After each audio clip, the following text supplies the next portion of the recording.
Gavin Newsom and Karen Bass have already proven their incompetence and poor leadership during the Los Angeles wildfires. Now, as we experience rampant lawlessness and civil unrest, it's never been more what I saw, Yeah. what it looked to me like he was negotiating with a deaf prostitute. Picture this. Mel Gibson storms in like he's back for a Mad Max comeback. Governor edition. Tyrus struts behind him, looking like he just body slammed someone straight out of WWE SmackDown. And poor Gavin Newsom? He's suddenly the main course at a roast he never signed up for. These two didn't just call him out. They sent him a glitter-covered breakup letter filled with sarcasm and fury. Get ready, because this isn't your average political moment. It's a full-blown Hollywood meltdown colliding with a heavyweight reality check. turmoil. And I asked my fellow Angelinos, why are Gavin Newsom and Karen Bass still in office? How much more of their destructive decision-making masquerading as leadership are we going to tolerate?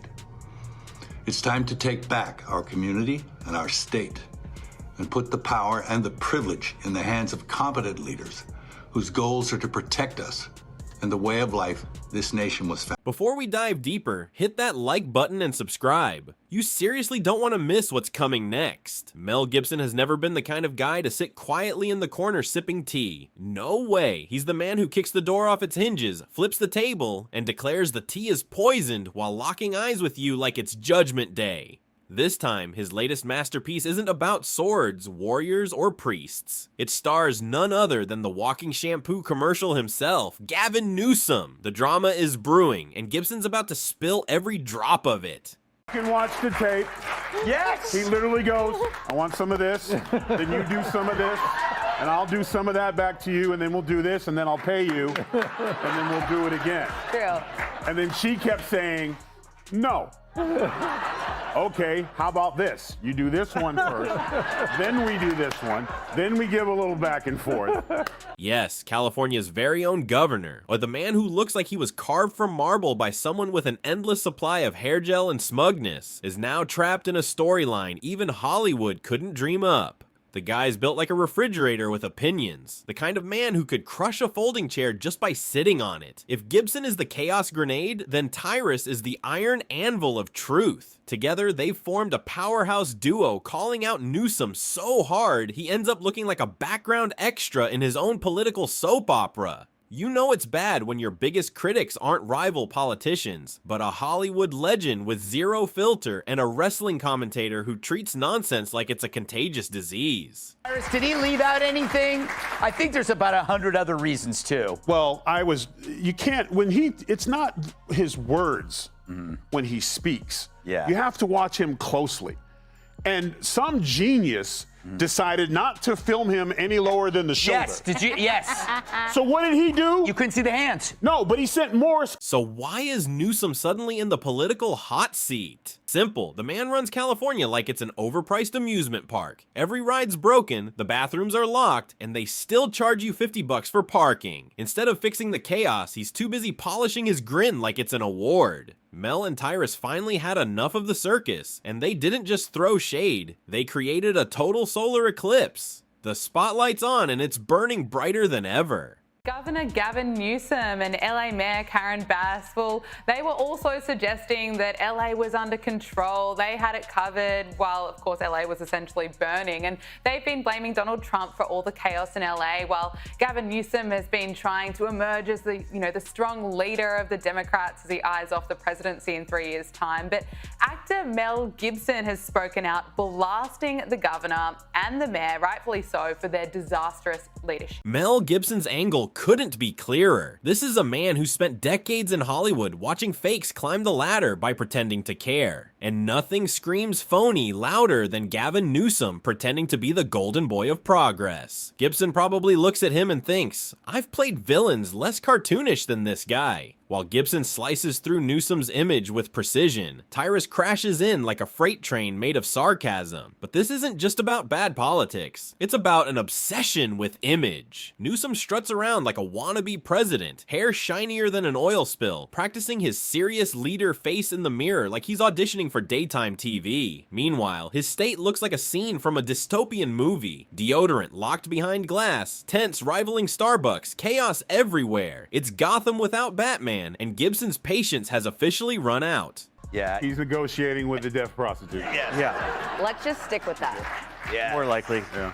Now, a lot of people have been coming out and calling out, you know, Gavin Newsom endlessly, and the biggest one of all is Mel Gibson. We all know that he is a very big, open critic of Gavin Newsom, and he continues to actually do that, and rightfully so, because we already know that there's a lot of issues going on right now within the state of... Picture this. Gibson points out the chaos, and Tyrus doubles down with a grin that practically says, "Yeah, we see you." Meanwhile, Newsom stands there like a dethroned prom king whose crown just got snatched in public. The real burn isn't just that they called him out. It's that their takedown feels like the roast of the century. When Hollywood madness joins forces with wrestling grit, the result is pure meme-worthy destruction. California has turned into the political version of a pothole-filled road. Expensive to fix, painful to drive on, and completely ignored by the guy in charge. Gibson isn't here to be polite. He's unleashing blockbuster-level insults, while Tyrus hypes it up with comedic body slams that hit harder than reality itself. Together, they don't just expose Newsom, they blast him into a spotlight so blinding, even Hollywood red carpets look dull. The irony? Newsom always wanted to be the star, but now he's the punchline of his own show. Gibson lost his house in these wildfires. And what you just saw there was an effort to recall the governor and Mayor Bass. Does his star power in this matter? It matters in the sense we're playing it now on national television on a highly rated Fox and Friends first show, and that has gone viral on social media. And meanwhile, the same day that Mel Gibson says what he says there, and he's correct on so many things as far as the management of wildfires, Gavin Newsom's approval on the handling of the wildfires is only 30%.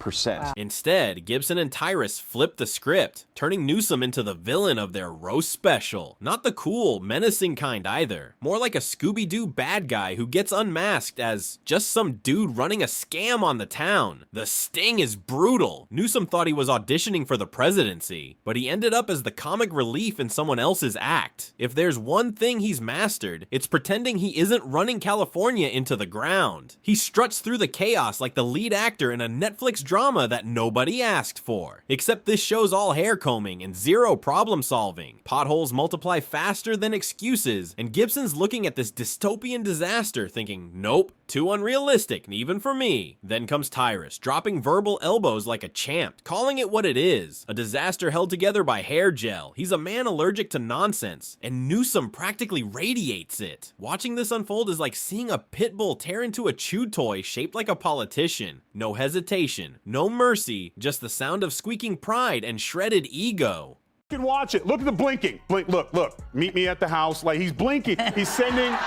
I'm getting there. Hey, just so you know, I'm not wearing pants. Ew. And then, look, he's blinking. And then eventually, the camera guy realizing that he's signaling him, so he gets appalled, leans back, camera comes down, and then we're back to this. I'll do this for you. You do this for me a little. So he's saying whatever he's going to say. There it is. See, they couldn't hold him back. He's like, I'm not on film. Oh, I'm not. Nope.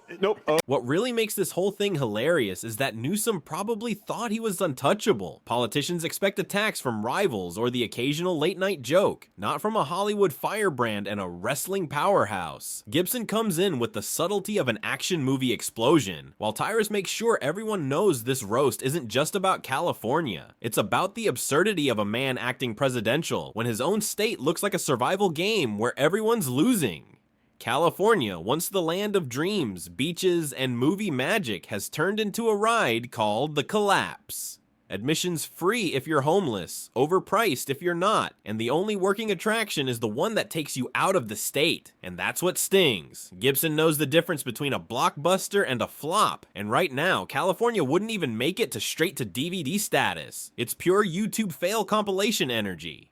Gibson brings the fury, Tyrus adds the punchlines, and together they're unstoppable. Newsom practically handed them the material, and blackouts, rent hikes, crime rates through the roof. Yet the man's hair, still perfect. If vanity were taxable, California would be rich. Gibson mocks it, Tyrus drops the KO line, great hair can't cover bad leadership. You can almost see Newsom watching the clips, nervously running his fingers through that famous hair, praying it still looks flawless.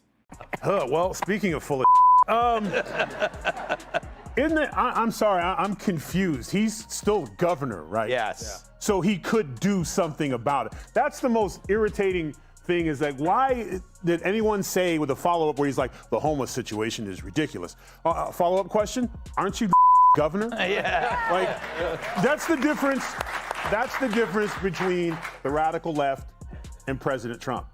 He'll talk about something as it's... Because once you've been reduced to a punchline, all that's left is pretending you're still in control. And for Newsom, that illusion comes neatly packaged with a shiny, blow-dried finish. The beauty of this whole fiasco is how perfectly it exposes him. A man who confuses looking good with doing good. He's like a designer knockoff, sparkly from afar, falling apart the second reality hits. Sure, he's survived scandals before. Fancy dinners during lockdowns, failed policies swept under the rug, endless speeches that sound like motivational talks for people who hate facts. But when Mel Gibson, a man famous for explosive Hollywood rants, makes you his new target, and Tyrus backs him up with heavyweight sarcasm, your image starts to crumble fast. The timing couldn't be worse. Just as Newsom was polishing his presidential ambitions, along come Gibson and Tyrus with a brutal reality check that turns his audition tape into a blooper reel. Instead of standing tall as a national contender, he's stumbling around as the joke of the hour, stripped of the one thing he worships most, his image.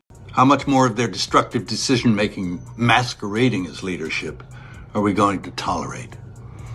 It's time to take back our community and our state and put the power and the privilege in the hands of competent leaders whose goals are to protect us and the way of life this nation was founded upon and promises to offer. That's all. And that sting of humiliation isn't fading anytime soon. Gibson and Tyrus didn't just roast Newsom in passing. They created a full-blown masterclass in dismantling his political fairy tale. They proved you don't need boring debates or endless policy chatter. Just sharp wit, bold humor, and the guts to say what everyone's thinking. The emperor isn't just missing clothes. He's drowning in overpriced hair gel and false confidence. Now the whole world sees it. Gibson doesn't even have to work hard here. He's been in Hollywood long enough to spot when someone's reading lines they didn't write. Newsom's campaign persona feels like it was cobbled together by marketing interns who thought Americans care more about a shiny smile than real leadership. Gibson calls it out as shallow acting. Even low-budget action flicks have more depth. Meanwhile, Tyrus treats the Newsom for president idea like a bad comedy skit. Not only does he knock it down, he pile drives it into the ground, flexing over the wreckage with that signature smirk. He's playing with us. Meet me at my house. You get mine. I get yours. It'll work out.